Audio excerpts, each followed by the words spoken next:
Hi,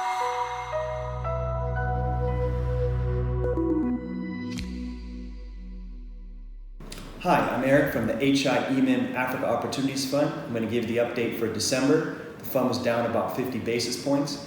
The biggest contributors to performance were our Ghanaian bonds, where there was a 2.6% devaluation of the Ghanaian cedi against the euro, and we have 14% of the fund in Ghanaian bonds, so that currency move contributed negatively, although the yields were stable at 20%. The Nigerian naira also devalued 2.4% against the euro, and again, we have 14% of the fund in Nigerian treasury bills, so that was a negative. The standout positive was a 31% move in our shares in Impala Platinum. The big move in the portfolio over the month was we increased our equity exposure from 6% to 23%, and we funded that by selling some US dollar denominated African government euro bonds. We're seeing some highly depressed equity markets across Africa, and we think when things get to these levels, we should definitely be buying equities, and that overall, if you're buying equities at this point in the cycle, the returns should exceed the 7% we're seeing on the dollar-euro bonds. One market that stands out in particular is Nigeria.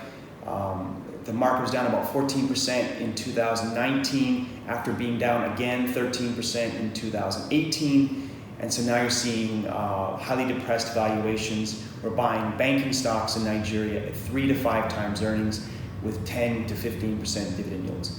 Usually when things get to these levels, it's because there's a banking crisis. There's no fundamental crisis in Nigeria. There's just an investor crisis. We've been seeing severe outflows from international frontier funds over the last 2 years.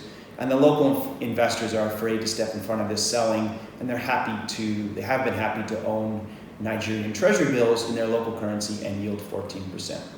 That may be changing though. At the end of last year, treasury yields for domestic investors dropped to below 5%, which is making local investors reevaluate the 10 to 15% dividend yields on equities.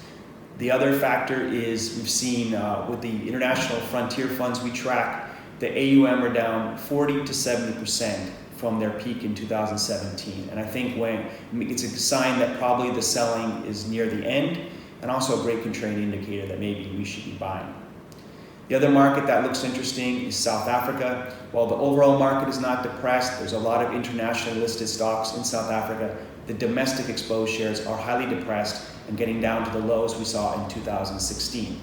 Both domestic and international investors are very frustrated with South Africa. They're frustrated with the slow pace of reforms. They are happening, but they are slow. And they're also frustrated with the persistent power outages from Eskom.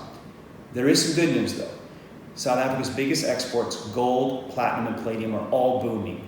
And it's driving a trade surplus, and it's making the rand very stable, despite the other bad news. This trade surplus, the stable rand, is keeping inflation persistently below 4% and comfortably within the Reserve Bank's target. I think this sets us up for rate cuts in 2020.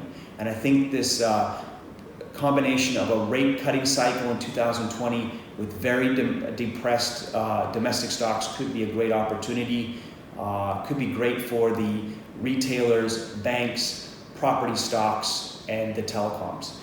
The other good sign is when we talk to South African investors and locals there, they're highly depressed and cannot imagine these shares going up. So it's a good contrarian indicator. Overall, we're excited about 2020. We're an Africa Opportunities Fund, and we're seeing opportunities everywhere. Thank you.